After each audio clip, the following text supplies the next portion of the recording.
안녕하세요. 경매마당입니다. 오늘의 부동산 경매, 나도 도전해. 주제는 부동산 수익률 계산 방법입니다. 경매를 통해 낙찰을 받고 부동산을 소유한 분들은 내가 소유한 부동산 수익을 얼마나 낼지 궁금하신 분들이 많으실 텐데요. 오늘은 수익형 부동산을 입찰하기 전 또는 낙찰받은 물건을 임대하거나 수익률 계산법을 알아보겠습니다. 경매를 통해서 주택이나 상가 입찰에 참여하시기 전 또는 임대나 매매를 계획하고 있으신 분들은 미리 임대 수익률과 매매 수익률을 계산해보는 것이 상당히 중요합니다. 기본적으로 임대 수익률은 연 단위로 계산을 하는데요. 그 이유는 은행의 대출이자가 연금리를 기준으로 하기 때문입니다. 지금부터 임대 매매 수익률을 계산하는 방법에 대해서 알아보겠습니다. 첫 번째로 실제 투자 금액은 해당 부동산을 낙찰받은 금액 또는 매입한 금액에서 은행에서 대출받은 대출금과 임차인이 지불한 보증금을 뺀 금액입니다. 월세 수익을 구할 때 임차인이 지불하는 월세에서 12를 곱해주고 은행에서 받은 대출금의 연 이자를 빼주면 구하실 수 있습니다. 마지막으로 매매 수익은 해당 부동산을 판매할 때의 가격인 매도가에서 당시 부동산을 매입하거나 낙찰받았을 때의 가격을 빼주면 매매 수익을 구하실 수 있습니다. 즉, 임대 수익률은 실제로 투자한 금액 대비 월세 수익의 비율로 구하실 수 있고, 매매 수익률은 실제로 투자한 금액 대비 매매 수익의 비율로 구하실 수 있습니다. 수익률을 계산하실 때 은행에서 대출받은 금액이 없으시다면 대출금 부분을 제외하고 계산하시면 됩니다. 간단한 예시와 함께 수익률을 계산하는 방법을 자세하게 알려드리겠습니다.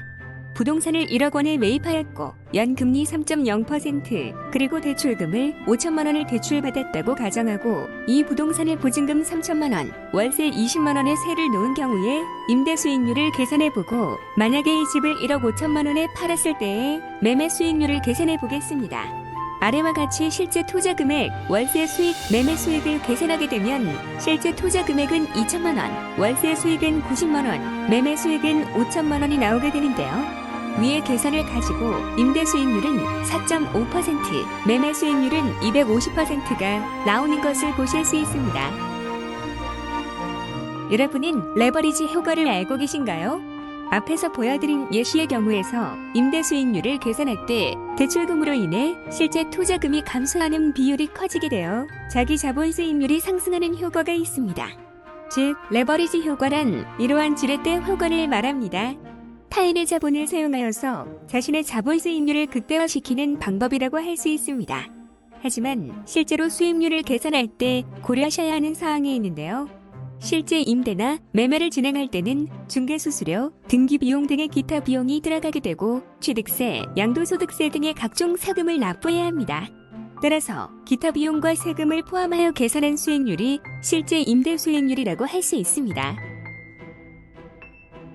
그렇다면 세금과 기타 비용을 포함시킬 때 나의 수익률은 얼마가 되는지 살펴보겠습니다. 앞의 예시와 동일한 상황에서 기타 비용이 약 250만 원 정도 들었고 각종 세금이 약 250만 원이라고 가정해 보겠습니다. 그렇다면 기타 비용과 세금이 실제 투자 금액에 포함되어 2천만 원에서 2,500만 원으로 바뀌게 됩니다. 월세 수익에는 변화가 없으므로 그대로 90만 원이며 매매 수익은 매도가에서 매입가를 뺀 가격에서 기타 비용과 세금을 더 빼주어야 하므로 5천만 원에서 4,500만 원으로 감소합니다. 따라서 기타 비용과 세금을 포함하여 임대 수익률을 계산하면 4.5%에서 3.6%로 감소하게 되고 매매 수익률 또한 250%에서 180%로 감소하게 됩니다. 사실 세금과 기타 비용을 포함하여 계산한 수익률이 실제로 임대나 매매로 가져가는 수익이라고 할 수 있습니다. 지금까지 임대와 매매 수익률을 구하는 방법을 알아보았는데요. 일반적으로 4% 이상의 수익률을 내는 부동산이라면 안정적이라고 할 수 있습니다.